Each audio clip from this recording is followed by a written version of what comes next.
Fala galera, voltamos aqui com o capítulo 1, o seu podcast de livros que a gente ama porque a gente lê o comecinho e você que se vire para ler o final. Hoje a gente vai trazer uma história aqui, conta a história de décadas e décadas de Rio de Janeiro.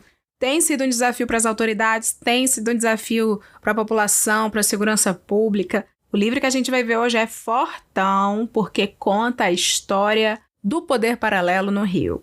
E de como a cultura da violência, a partir dos anos 90, virou assim uma marca que não tem como falar disso sem falar, infelizmente, de Rio de Janeiro. Lembrando a todo mundo que o Rio de Janeiro não é violência, o Rio de Janeiro tem uma outra cara e a gente quer muito que o Estado e a cidade saiam disso o mais rápido possível. Mas é importante todo mundo, inclusive você ouvinte, saber o que acontece por lá. O livro que eu estou trazendo é um dos mais bem recomendados sobre o tema. Eu espero que a gente aprenda muito, espero que você se deleite nessas primeiras páginas e que dê muita vontade, de continuar aí da sua casa. Vamos nessa?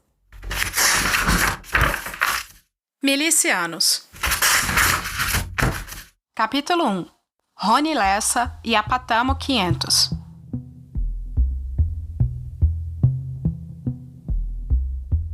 A história da Patamo 500 tem início nos primeiros meses de 1997, após o capitão Cláudio Luiz Silva de Oliveira ser transferido para o 9º Batalhão de Polícia Militar, em Rocha Miranda, na zona norte do Rio, quartel responsável por policiar uma área que cobria mais de 30 bairros. O nome pelo qual o grupamento de Rony Lessa até hoje é conhecido é formado pelas primeiras sílabas de Patrulhamento Tático Móvel, jargão usado para nomear um conjunto de agentes armados com fuzis que circulam em picapes e são acionados para ocorrências de maior gravidade, como assaltos a banco e estabelecimentos comerciais. Já o número 500 vinha estampado na viatura, usada pelos policiais militares. A região do 9º BPM, até hoje uma das mais conflagradas da cidade, já era, naquela época, considerada um barril de pólvora pela polícia.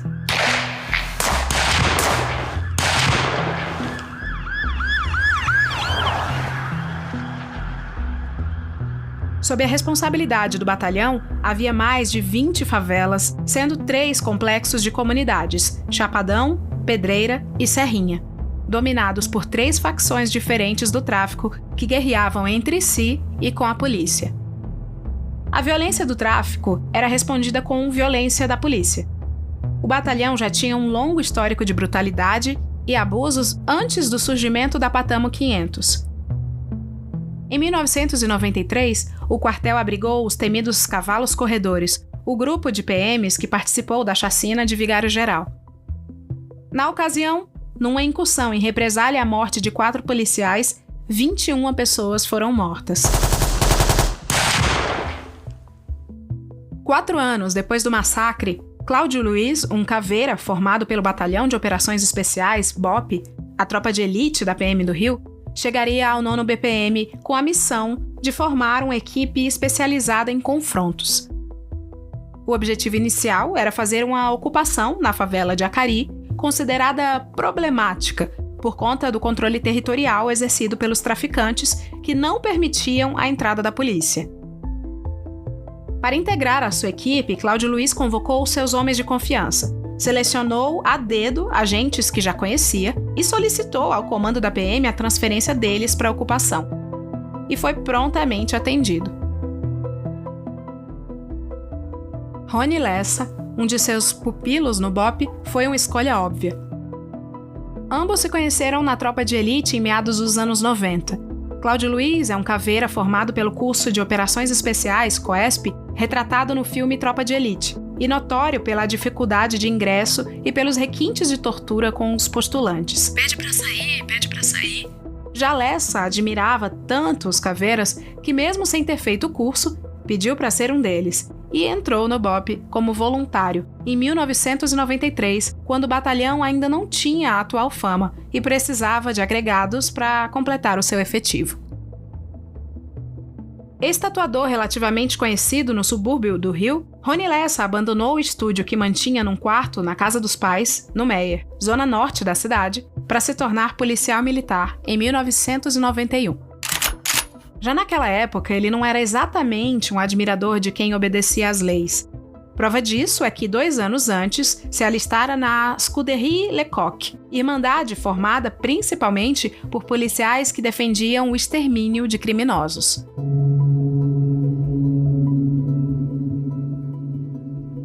A organização, considerada por vários pesquisadores um embrião das milícias do Rio, foi criada na década de 1960 para vingar a morte do detetive Milton Lecoq, assassinado num tiroteio entre policiais, e Manuel Moreira, o cara de cavalo, criminoso afamado por extorquir dinheiro de apontadores do jogo do bicho. A primeira ação da Scuderie foi justamente a execução do próprio cara de cavalo, apenas 2 meses após a morte de Lecoq, em outubro de 1964. O criminoso foi executado dentro de um casebre que usava como esconderijo na região dos Lagos. A autópsia detectou exatas 61 perfurações de bala na vítima, a maioria na barriga. Depois dessa primeira morte, a Irmandade virou uma espécie de grupo de extermínio, formado sobretudo por policiais justiceiros, agindo sob a insígnia da caveira que adornava o emblema da Scuderie. Nessa organização, Lessa ostentava a matrícula de número 3127, conforme atesta sua carteirinha de membro, apreendida pelo Ministério Público em sua casa. Já no BOPE, quando conheceu Cláudio Cruz, se destacava pelo voluntarismo e pela coragem acima da média, como lembra o capitão aposentado da PM e ex-caveira Rodrigo Pimentel, contemporâneo de Lessa na tropa de elite e que chegou a comandá-lo em vários momentos. Numa operação de infiltração para combater acampamentos do tráfico na Floresta da Tijuca, eu precisava de 8 policiais habilitados a descer de rapel no meio das árvores. Consegui juntar 7 homens e faltava um. Antes de sairmos, perguntei se tinha algum voluntário. O Lessa se prontificou e foi correndo pegar o material do montanhismo. Pensamos que ele já sabia como fazer. Lá do alto, o helicóptero já em cima da floresta, ele perguntou: "Me ensina como faz? Eu nunca desci de rapel."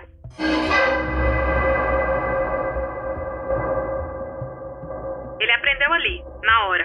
Eu fiquei impressionado com a coragem do Lessa, me contou Pimentel. Além de Lessa, Cláudio Luiz elegeu como seus homens de ouro na ocupação de Acari os PMs Guilherme Telmega, Roberto Luiz de Oliveira Dias, Marcelo Ferreira Rodrigues e Floriano Jorge Evangelista de Araújo, policiais operacionais egressos de unidades que atuavam em áreas conflagradas, como o próprio BOPE, a Companhia de Cães e o 16º BPM, de Olaria, responsável por patrulhar o Complexo do Alemão, que era o quartel-general da maior facção do tráfico no Rio, o Comando Vermelho. E estava formada a Patamo 500.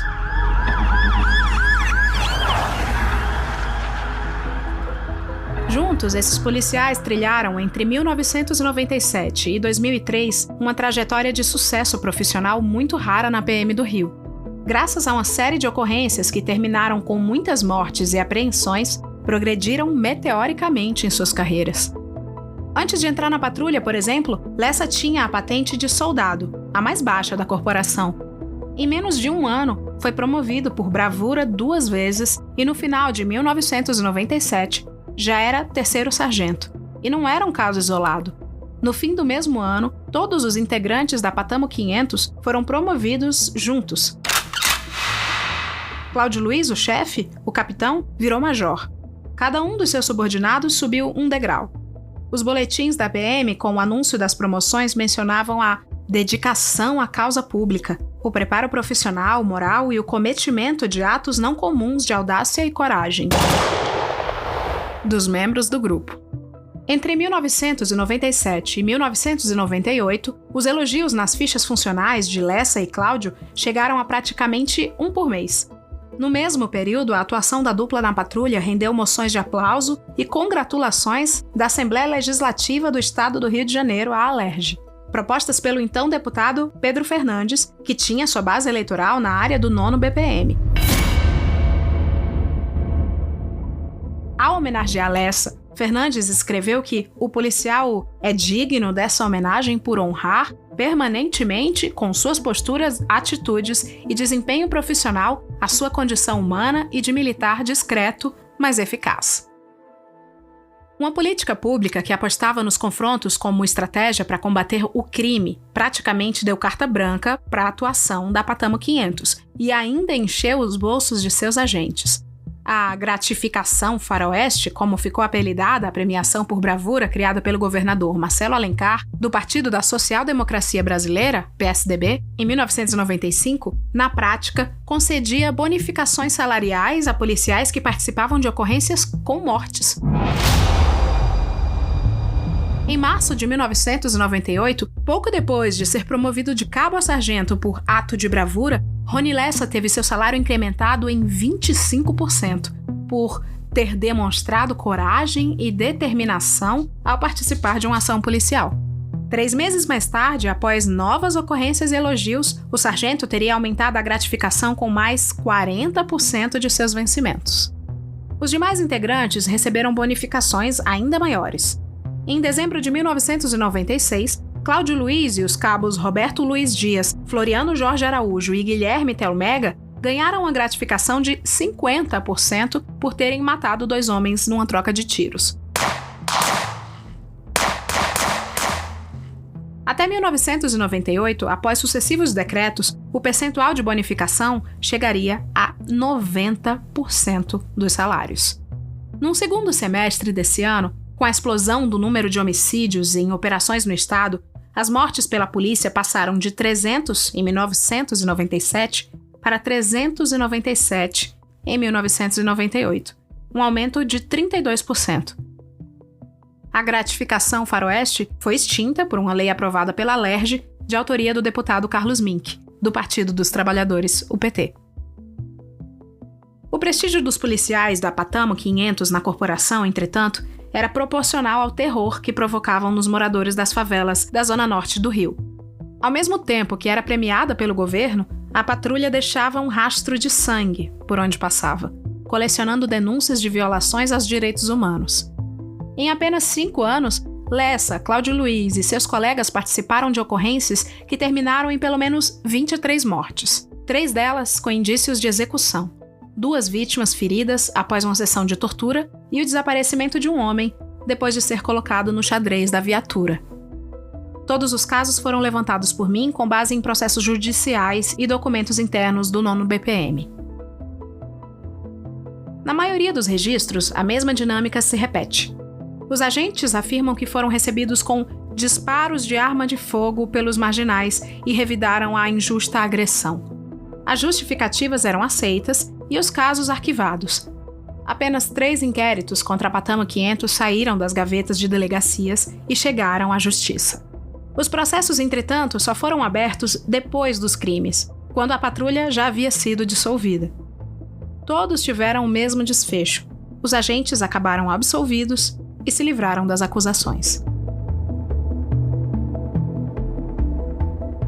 A execução de Binho. Já passava da meia-noite de 1º de setembro de 2000, uma sexta-feira, quando a Patamo 500 recebeu uma missão. A patrulha mais capacitada do 9º BPM para incursões em favelas deveria acelerar rumo ao Parque Colúmbia, comunidade dominada pelo tráfico no bairro homônimo.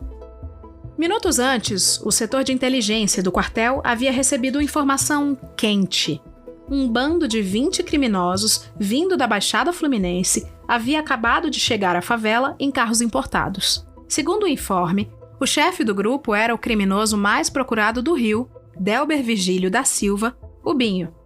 A caçada ao traficante de apenas 19 anos começou depois de uma ação ousada. 2 meses antes de a Patamo 500 ser acionada para capturá-lo, Binho mandara seus comparsas invadirem a 53ª Delegacia Policial, em Mesquita, na Baixada Fluminense. O objetivo era resgatar sua mulher, Vanessa Medeiros, que estava grávida e havia sido capturada em um tiroteio do qual Binho conseguira fugir. A invasão aconteceu na madrugada de 3 de julho, uma segunda-feira, horário de pouco movimento na unidade. Um Santana preto parou na porta da delegacia e de dentro do carro saíram 5 homens, 3 deles vestindo camisas pretas com a inscrição Polícia Civil nas costas e fuzis AR-15 a tiracolo, enquanto os outros 2 seguiam cabisbaixos e algemados com as mãos nas costas. Quando o grupo entrou no saguão da delegacia, o detetive de plantão, Alcimar de Oliveira, achou que eram agentes da corregedoria que tinham usado uma viatura descaracterizada para prender 2 criminosos. O teatro não durou nem 1 minuto. No balcão, os falsos policiais tiraram as algemas dos presos e apontaram os fuzis para o detetive. Perdeu. Sob a mira das armas, o agente foi obrigado a levar o grupo até a carceragem, onde outros 2 policiais de plantão também foram rendidos. Em meio a pontapés, os 3 investigadores foram obrigados a ficar deitados com os rostos virados para o chão, enquanto os criminosos abriam a cela e resgatavam Vanessa e outras 8 presas. O bando ainda arrancou um cordão de ouro do pescoço de um dos policiais antes de fugir pela porta da frente da delegacia.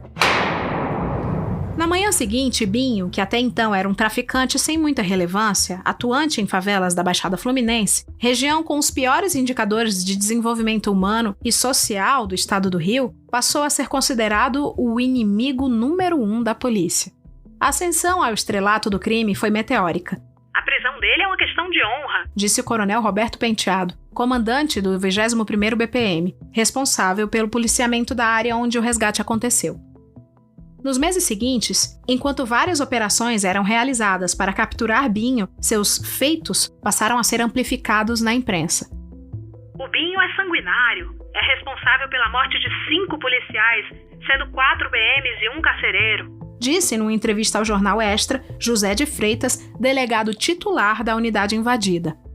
Já o então secretário de Segurança do Rio, coronel Josias Quintal, determinou que a captura de Binho fosse tratada como prioridade.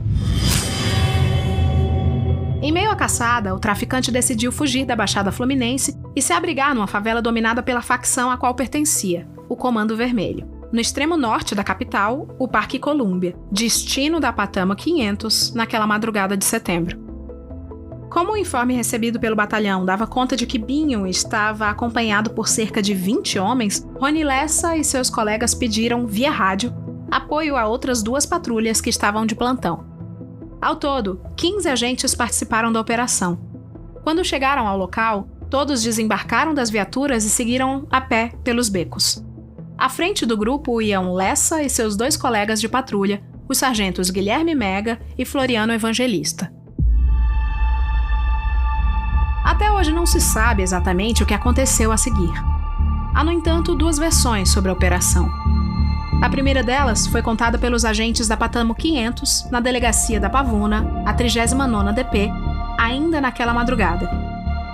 Eles afirmaram que foram recebidos a tiros por um grupo de aproximadamente 15 elementos, enquanto progrediam pela favela e, diante da injusta agressão, revidaram os disparos. No final do tiroteio, ainda segundo essa versão, teriam feito buscas pela região e encontrado 2 homens feridos, caídos no chão.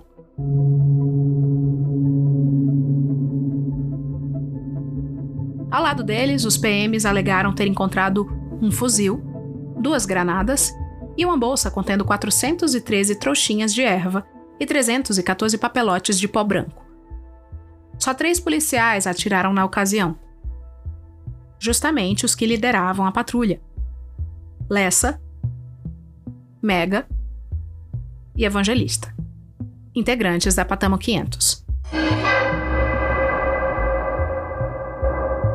Porém, nenhum deles admitiu ser o responsável pelos disparos que acertaram as vítimas.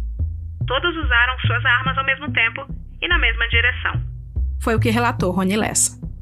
Os 2 baleados foram identificados como Binho, atingido na cabeça, e um dos seus comparsas, conhecido como Paulista, alvejado por 3 tiros no pescoço, na barriga e no braço.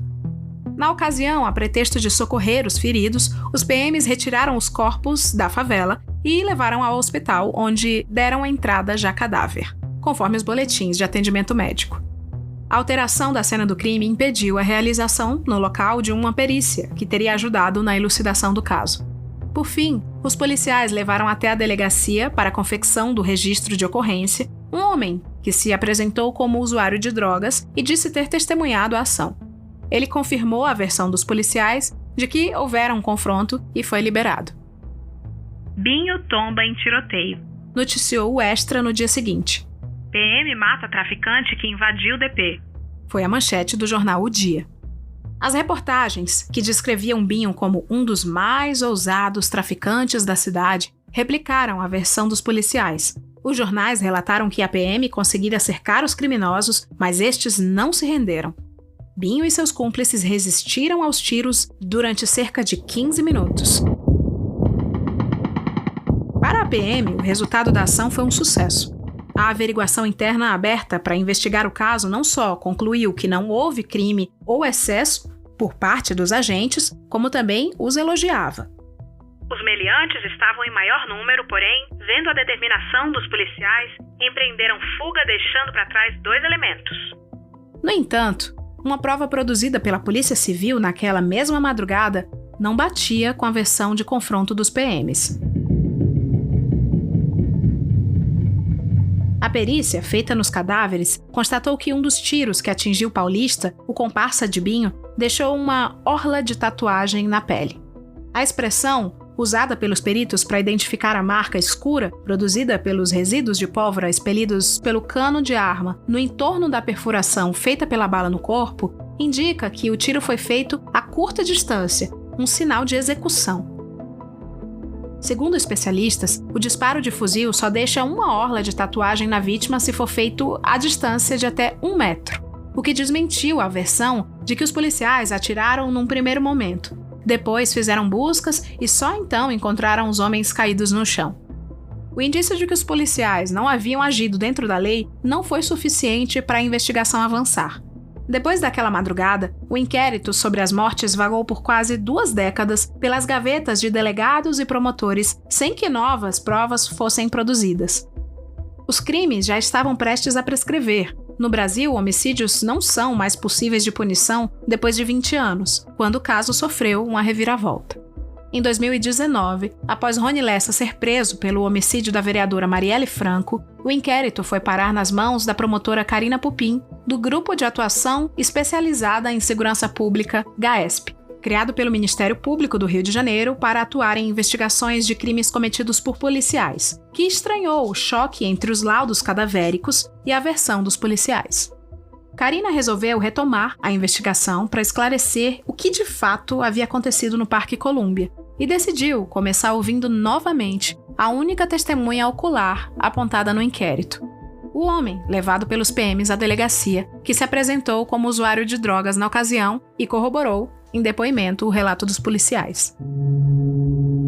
A testemunha foi localizada pela promotoria em outro estado brasileiro, para onde fugira justamente depois dos homicídios, e apresentou nesse novo relato outra versão sobre o ocorrido, naquela madrugada. Ele admitiu que tinha mentido. Na verdade, não era usuário de drogas, mas sim um dos integrantes do bando do Binho. O homem afirmou que portava um fuzil e chegou a atirar na direção dos policiais.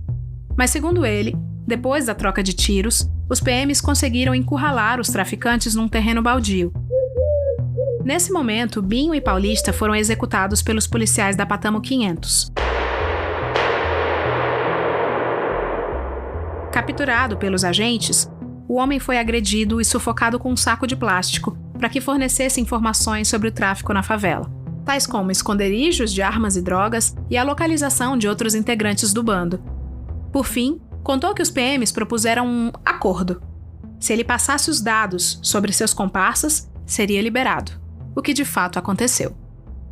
Mesmo com o caso encerrado, uma ponta permanece solta.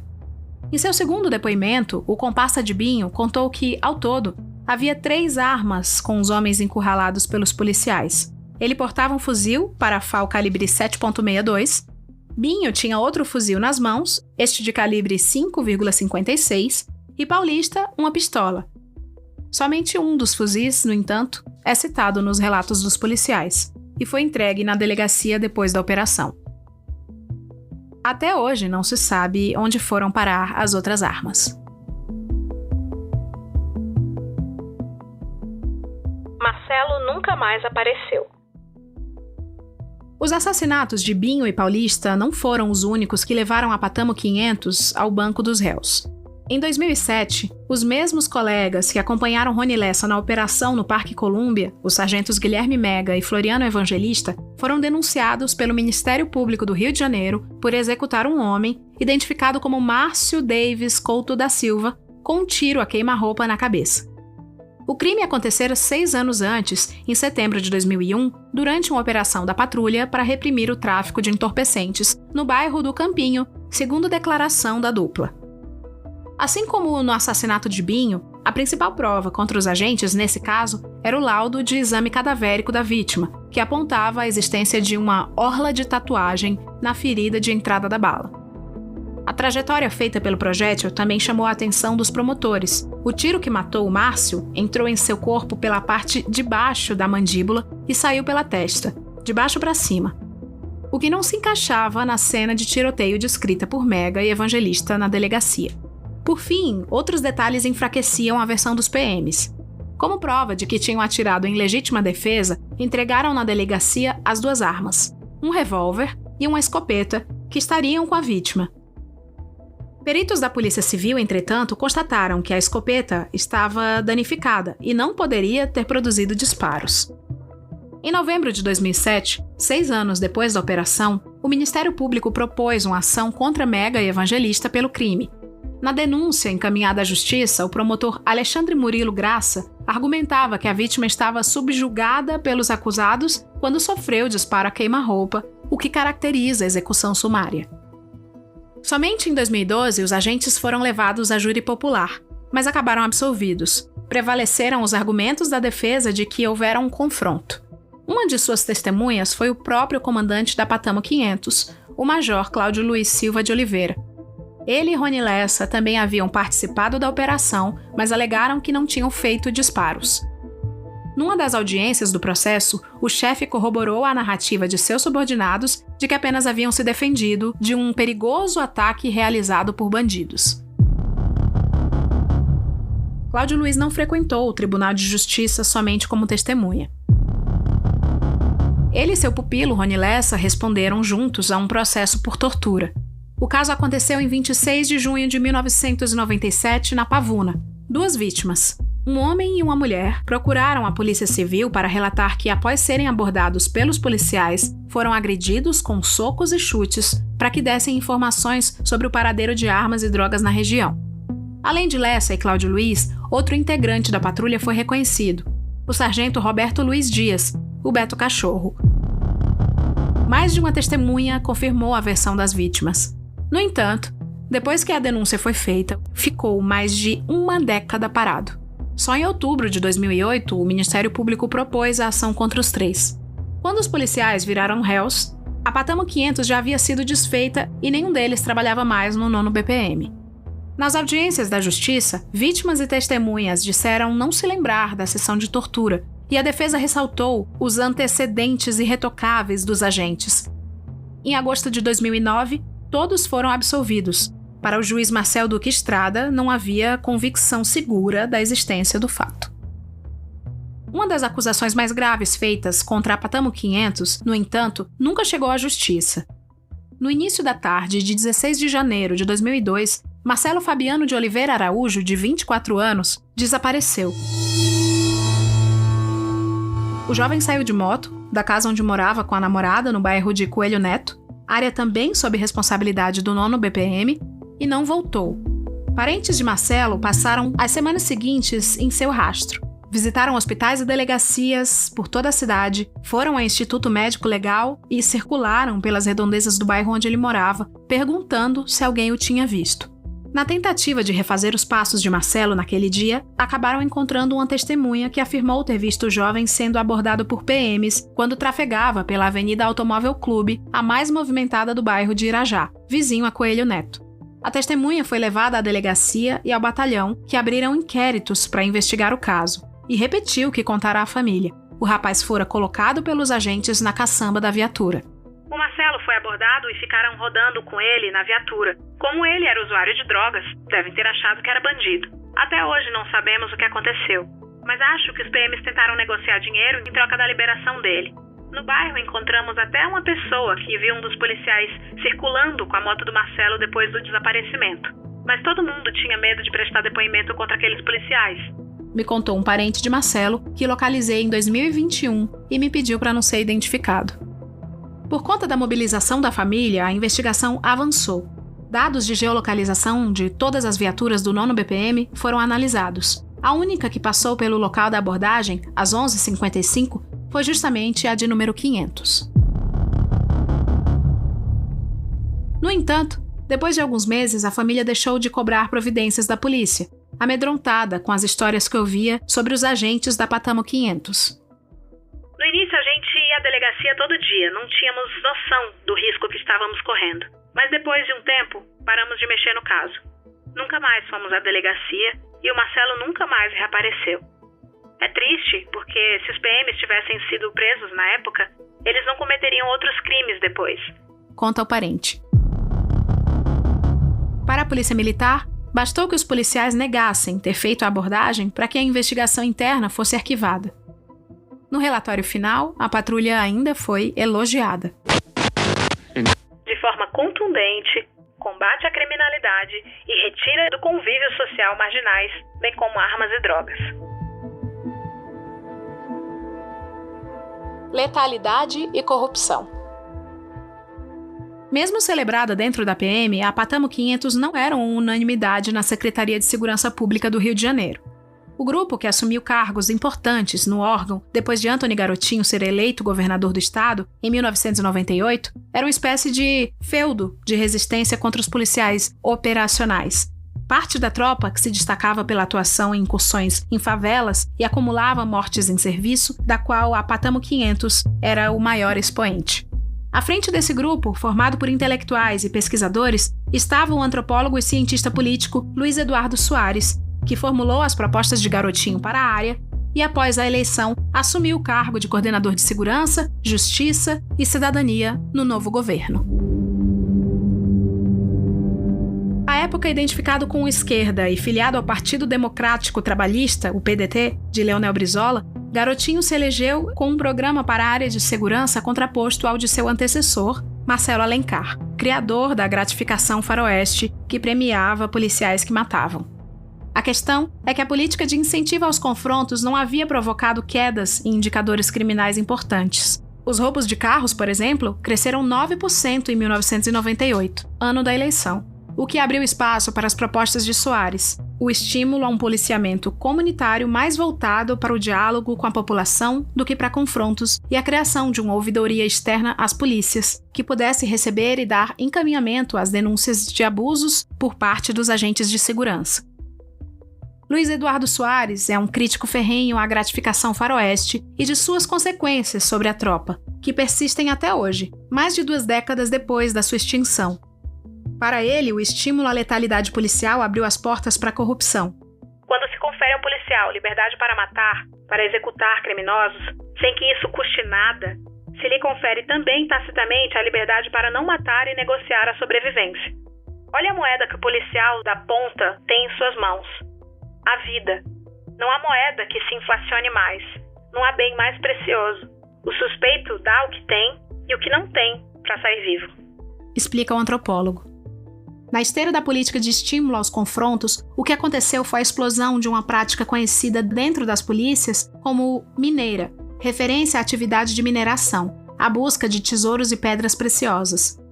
Policiais passaram a sequestrar suspeitos e a negociar valores por suas vidas, minerá-los no jargão policial, aproximando-se assim do crime que haviam sido treinados para combater. Corrupção e brutalidade policial letal são 2 lados da mesma moeda. São indissociáveis, porque ambas são ilegais e uma ilegalidade enseja a outra. A autorização para o policial matar gera uma fonte inesgotável de corrupção. A imagem do guerreiro contra o mal é apenas um lado da moeda. Do outro lado, temos a rapina. O banho de sangue tem a sua contrapartida na corrupção, na degradação institucional, na inviabilização completa das hierarquias institucionais. Completa Soares. Logo após sua posse no governo, o antropólogo começou a receber, através da recém-criada ouvidoria, denúncias sobre a Patamo 500. Os relatos iam de agressões e truculência durante abordagens a execuções sumárias. Segundo Soares, ao longo de 1999, foram pedidos para que a PM afastasse esses agentes das ruas e até acabasse com a patrulha, transferindo os policiais para outros batalhões. Nenhuma das iniciativas foi bem recebida pela corporação. Os operacionais eram vistos como necessários ao enfrentamento do crime. Quando Soares pediu o afastamento dos agentes, lhes perguntavam: se o senhor continuar com esse discurso de direitos humanos, tentando afastar das ruas esses profissionais, nós vamos ficar como uma fera banguela. Quem vai enfrentar o crime? Nós precisamos dos operacionais. A Patamo 500 era uma célula dessa operacionalidade, composta de policiais liberados para agir à margem da lei, em contraposição aos policiais que atuavam de acordo com a legalidade, com métodos definidos institucionalmente. Fiz de tudo para afastar a Patamo 500, tirá-los das ruas, mas eu não tive apoio suficiente dentro e fora da polícia militar, resumiu Soares. O antropólogo acabou sendo demitido por garotinho em março de 2000. Depois de ter denunciado em entrevistas à imprensa a presença de policiais da Banda Podre na cúpula da segurança do Rio. Sua demissão foi anunciada ao vivo no telejornal local da TV Globo, o RJTV, enquanto o antropólogo dava uma palestra na Universidade de São Paulo. Ameaçado, decidiu sair do país com a família após a demissão. Já a Patamo 500 seguiu em ação, prestigiada dentro da polícia. Eu fui derrotado e a Patamo 500 venceu. Naquela patrulha estavam os homens que seriam responsáveis pelas mortes de Marielle Franco e de Patrícia Acioli. Tinha muita coisa em jogo ali no início dos anos 2000. Me disse Soares. Antes da demissão, a equipe do pesquisador havia preparado um dossiê com as 101 denúncias mais graves recebidas pela ouvidoria durante sua gestão, que incluíam o envolvimento de agentes em homicídios, relatos de pagamento de propina e participação em grupos de extermínio. Segundo o documento, a unidade recordista de denúncias era justamente o 9º BPM, onde trabalhavam os policiais da Patamo 500. Promovidos. Em junho de 2002, a Patamo 500 foi dissolvida e seus policiais transferidos do 9º BPM. No entanto, a patrulha não foi extinta por causa das denúncias de crimes. Pelo contrário, seu fim foi uma consequência direta da promoção de seus integrantes. Cláudio Luiz Silva de Oliveira, o chefe, seguiu progredindo rumo ao topo da hierarquia da Polícia Militar, ascendeu de major a tenente-coronel, assumiu o cargo de subcomandante do 3º BPM no Meier, até que em 2010 virou comandante de um dos batalhões com maior efetivo da corporação, o 7º BPM, em São Gonçalo, onde sua passagem seria marcada pela execução da juíza Patrícia Acioli. Entre os praças, o sargento Guilherme Mega, o integrante da Patamo 500 com mais tempo de polícia militar, foi lotado em outros batalhões, responsáveis por patrulhar áreas sensíveis, como o 22º BPM, unidade localizada dentro do Complexo da Maré, até se aposentar em 2014 como subtenente, posto mais alto da carreira dos praças. Já os sargentos mais novos da patrulha tiveram um destino mais cobiçado no meio policial. Lessa e seus colegas Roberto Luiz de Oliveira Dias, Marcelo Ferreira Rodrigues e Floriano Evangelista foram cedidos à Polícia Civil e passaram assim a fazer parte do grupo seleto dos adidos, policiais militares que trabalhavam dentro de delegacias especializadas investigando crimes. O empréstimo dos agentes, em janeiro de 2003, era mais um prêmio que a patrulha ganhava pelos bons serviços prestados à PM, pois só eram dignos dessa honraria agentes operacionais conhecidos por suas redes de contato no submundo, algo essencial na resolução de crimes e na captura de foragidos. Na época, ser cedido à Polícia Civil era mais valorizado do que subir de patente na corporação. Os adidos não estavam mais subordinados à hierarquia rígida da PM. Não precisavam cumprir ordens de oficiais, podiam trabalhar à paisana, sem farda, não tinham mais limites geográficos em suas áreas de patrulha e no final do mês ainda ganhavam bonificações.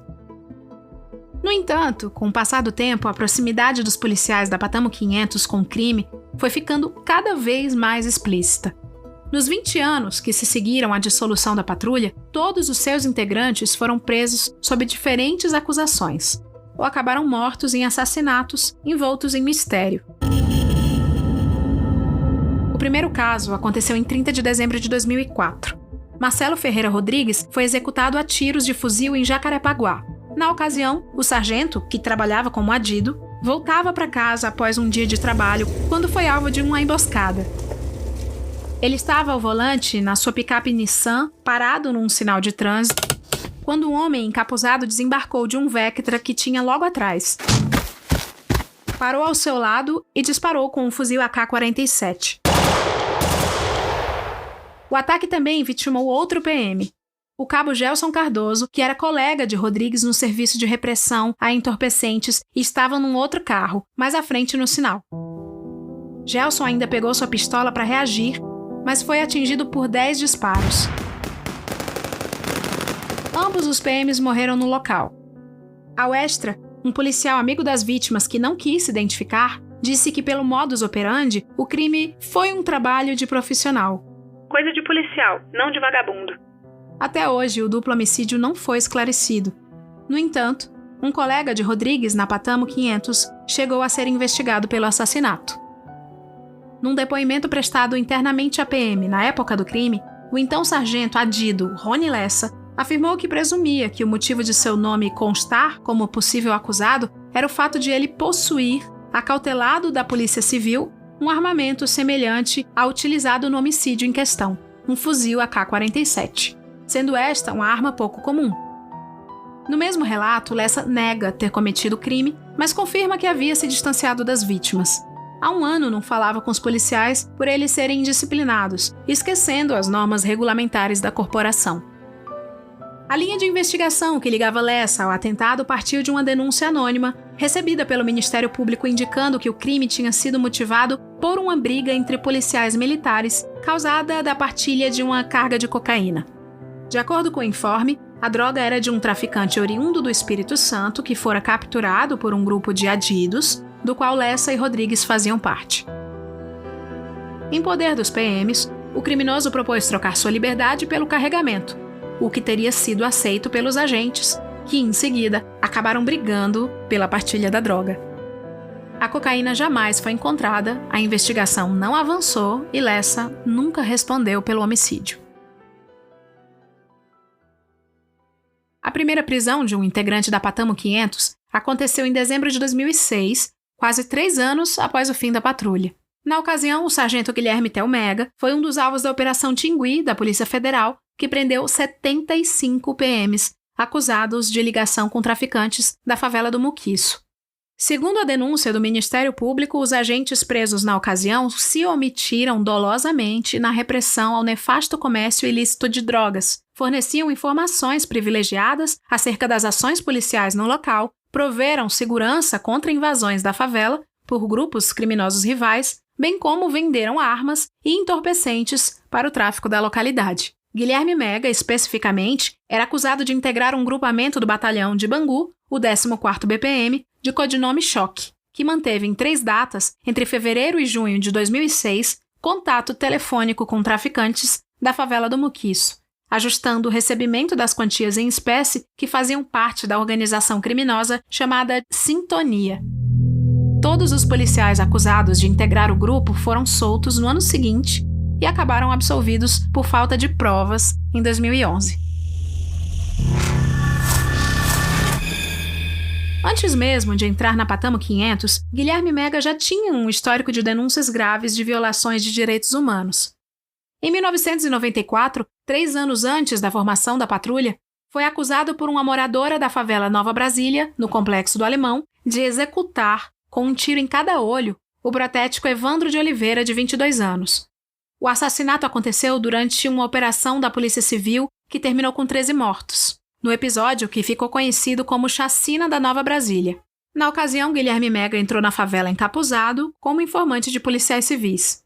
Uma testemunha ocular contou que o assassino do protético era um PM que estava com o rosto coberto, de nome Tel. Segundo o depoimento, o agente teria afirmado antes de atirar que Evandro não seria mais o garanhão da favela, uma referência aos olhos azuis da vítima, da mesma cor que os do PM. Tel, na verdade, era Guilherme Telmega, à época soldado do 23º BPM, que havia trabalhado anos antes no Complexo do Alemão e por isso era conhecido pelos moradores. Ele chegou a ser preso administrativamente, mas nunca respondeu formalmente pelo homicídio. Em 2017, O Brasil foi condenado pela Corte Interamericana de Direitos Humanos por não investigar e punir a violência policial na chacina da Nova Brasília. O exame cadavérico do protético, que descreve os tiros nos olhos, foi uma das principais provas que levou à condenação do Estado brasileiro. Em fevereiro de 2011, foi a vez de outros 2 ex-integrantes da Patamo 500 serem presos. Os sargentos Floriano Evangelista, conhecido como Checha, e Roberto Luiz Oliveira Dias, o Beto Cachorro, foram 2 dos 47 alvos da Operação Guilhotina da PF, fruto de uma investigação contra policiais militares emprestados à Polícia Civil que trabalhavam em delegacias, os adidos. Checha e Beto Cachorro haviam sido cedidos com Rony Lessa depois do fim da Patamo 500. Por quase uma década, o trio trabalhou em delegacias especializadas, como a Delegacia de Repressão a Armas e Explosivos e a Delegacia de Combate às Drogas, DECODE. Segundo agentes que trabalhavam com eles, os 3 eram conhecidos por suas técnicas em incursões em favelas e pela capacidade de atrair informantes e, consequentemente, de levar informações sobre o paradeiro de traficantes.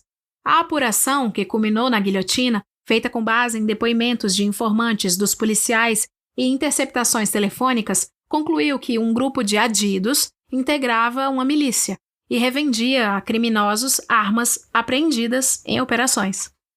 Checha foi acusado de chefiar um grupo que promoveu uma verdadeira devassa no Complexo do Alemão, se apropriando criminosamente de bens pertencentes a traficantes locais, em novembro de 2010. Na ocasião, uma mega operação de policiais do Rio, com apoio do Exército, transmitida ao vivo pela TV, ocupou o conjunto de favelas, abrindo caminho para a instalação de unidades de polícia pacificadora, UPPs, na região.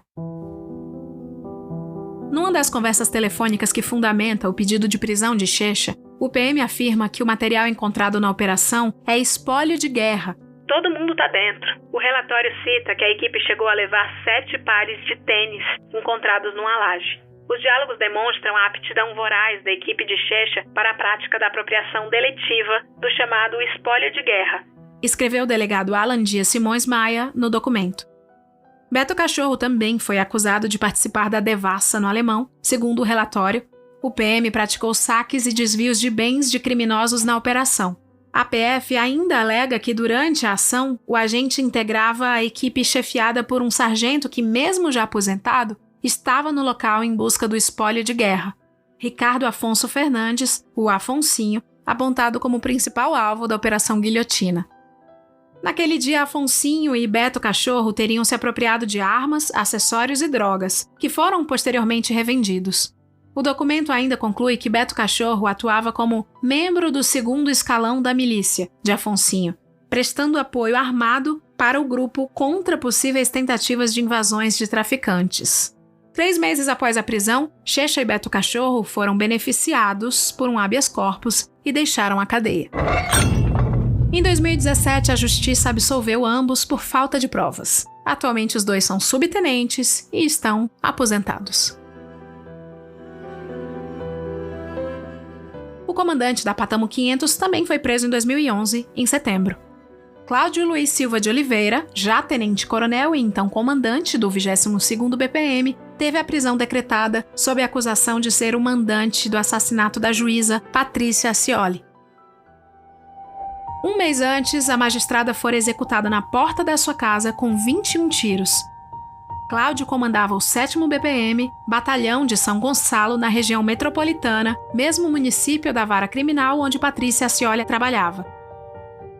A investigação da Polícia Civil e do Ministério Público concluiu que ele e um grupo de PMs, sob seu comando, inconformados com a atuação implacável da magistrada contra policiais envolvidos em execuções, tramaram e consumaram o crime.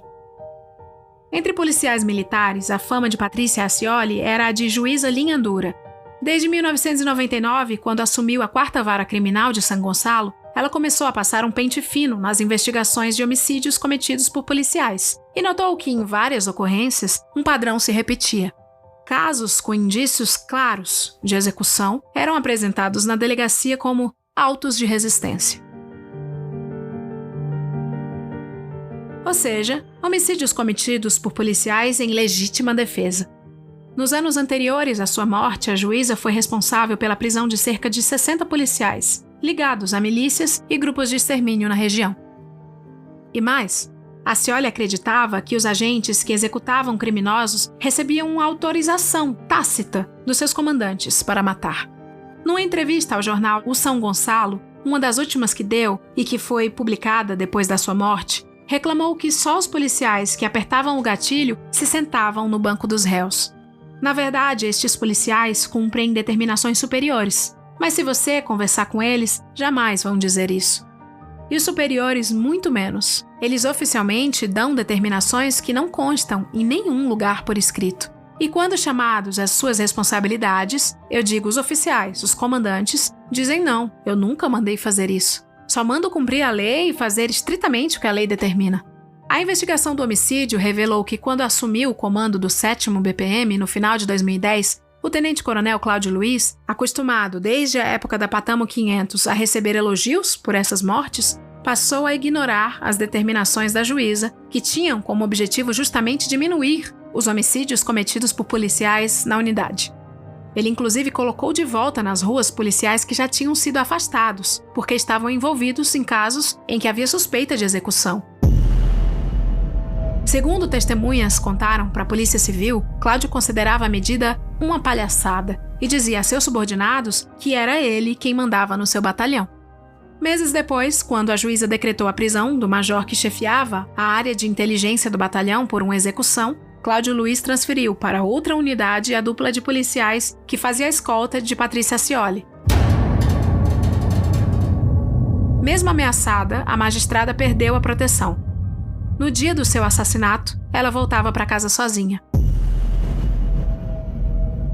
Num depoimento na delegacia de homicídios, um dos PMs do batalhão envolvidos no plano para matar a juíza reconstituiu o diálogo que, segundo os investigadores, selou o destino da magistrada. A conversa se deu entre o tenente-coronel Daniel Benítez e Cláudio Luiz. Na ocasião, Daniel expunha ao comandante seu descontentamento com um policial civil que investigava o batalhão. Coronel, ele é um covarde. Tô com vontade de quebrar ele. Cláudio disse que covardia se combate com covardia, o que levou Daniel a perguntar se o mesmo raciocínio se estende à juíza, Patrícia Scioli. Aí você me faria um grande favor, retrucou Cláudio, que temia ser preso a qualquer momento pela magistrada. Daniel Benítez foi um dos 3 agentes que dispararam contra a Scioli.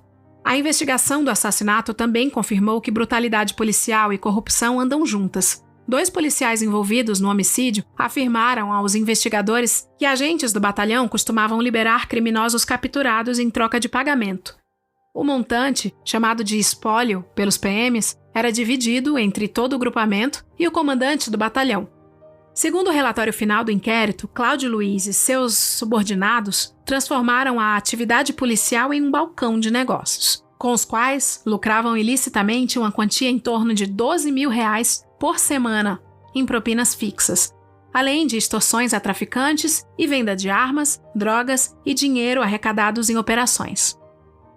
Cláudio Luiz Silva de Oliveira, Daniel Benítez e outros 9 policiais foram condenados em 2 instâncias pelo homicídio de Patrícia Scioli. O ex-comandante recebeu a maior pena de 34 anos e 6 meses de prisão. Em maio de 2023, após mais de uma década preso e recebendo salário todo mês, ele foi finalmente demitido da PM. O último integrante da Patamo 500 a ir parar atrás das grades foi Rony Lessa em março de 2019. Já aposentado, ele teve a prisão decretada pelos homicídios da vereadora Marielle Franco e de seu motorista, Anderson Gomes. Pouco depois das 4 da manhã, Lessa foi capturado pela polícia saindo do condomínio de frente para a praia em que morava, o Vivendas da Barra, onde também residia o ex-presidente Jair Bolsonaro. As casas de ambos ficam a 1 quarteirão de distância. Na coletiva de imprensa, feita para anunciar a prisão, as promotoras responsáveis pela investigação apresentaram Lessa como matador de aluguel, um sargento que aprendeu a matar dentro da polícia militar e passou a vender para o crime organizado o conhecimento que obteve na caserna. As provas que levaram Lessa à prisão foram os rastros que deixou na internet. Nos meses anteriores ao homicídio, ele pesquisou no Google uma praça onde ficava o curso de inglês de Marielle, o nome de uma universidade onde a vereadora participaria de uma aula na semana anterior ao crime e o endereço do antigo apartamento dela, onde morava o ex-marido. Lessa também buscou na mesma ferramenta a arma do crime, a submetralhadora HK-MP5 e acessórios que, segundo as promotoras, teriam sido usados na execução, como um silenciador e um aparelho chamado jammer, que bloqueia sinais de celular na região, impedindo o rastreamento pelas autoridades. O padrão de uso da internet também entregou Lessa. Antes do crime, ele fazia dezenas de buscas diárias. Depois, as pesquisas cessaram. A busca mais comprometedora, no entanto, só veio à tona mais de 5 anos depois dos homicídios. Numa folha de papel, apreendida em sua casa no dia da prisão, Lessa havia anotado a senha que usava para acessar uma plataforma paga de consulta a dados pessoais na internet. A partir da anotação, o Ministério Público conseguiu levantar junto à empresa as buscas feitas na conta. Às 16h39 de 12 de março de 2018, apenas 2 dias antes dos homicídios, Lessa digitou os CPFs de Marielle e de sua filha Luiara, com 18 anos na época, no buscador da ferramenta. Era a peça que faltava no quebra-cabeças. Em junho de 2023, a descoberta levou a uma reviravolta. A Polícia Federal, que entrara na investigação por determinação do presidente Luiz Inácio Lula da Silva, logo após a sua posse, em janeiro do mesmo ano, apresentou nova evidência ao ex-PM Elcio de Queiroz, amigo de Lessa, acusado de atuar como motorista do carro no homicídio. Preso havia mais de 4 anos e se sentindo enganado pelo comparsa, que teria garantido que nunca tinha feito buscas por Marielle, Elcio assinou um acordo de delação premiada com a PF. Confessou sua participação no crime e confirmou que Rony Lessa foi o autor dos disparos que mataram Marielle e Anderson. Ele negou saber quem havia ordenado a execução, mas entregou informações sobre supostos intermediários que teriam indiciado Lessa para o serviço. Até o fechamento desse livro, no entanto, o mandante não havia sido identificado e a dupla aguardava presa pelo julgamento do caso. A delação também revelou que 2 décadas depois do fim da Patamo 500, Rony Lessa seguia exercendo influência na região do 9º BPM. Elcio contou à PF que seu amigo tinha o monopólio do sinal clandestino de internet, o popular GatoNet, em parte da comunidade do Jorge Turco, favela dominada pelo tráfico que foi alvo de dezenas de operações da patrulha de Lessa nos anos 90. A fama de matador foi decisiva para sua entrada no mercado. Em 2018, o ex-bombeiro Maxwell Simões Correia, o Suel, que dominava o GatoNet em Rocha Miranda havia uma década, entrou em rota de colisão com traficantes da região. Para não perder seus pontos, resolveu chamar para ser seu sócio um policial bastante temido na área, com quem ninguém ousaria se meter. Seu amigo Rony Lessa, que aceitou prontamente a oferta, entrou na sociedade e passou a receber uma parte do lucro com a instalação dos pontos clandestinos na favela. O tráfico parou de incomodar. Suel seguiu controlando o GatoNet em Rocha Miranda até julho de 2023, quando foi preso por envolvimento na morte de Marielle. Segundo Elcio de Queiroz, o ex-bombeiro monitorou os passos da vereadora antes da execução e ajudou no desmonte do veículo usado no crime.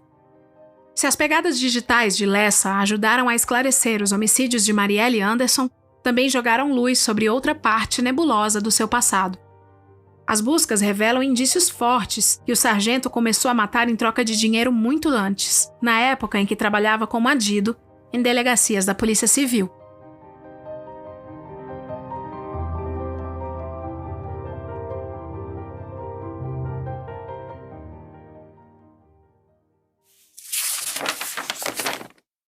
E agora, de ouvinte, eu te convido a ser leitor do livro Milicianos, escrito pelo Rafael Soares, como agentes formados para combater o crime passaram a matar a serviço dele.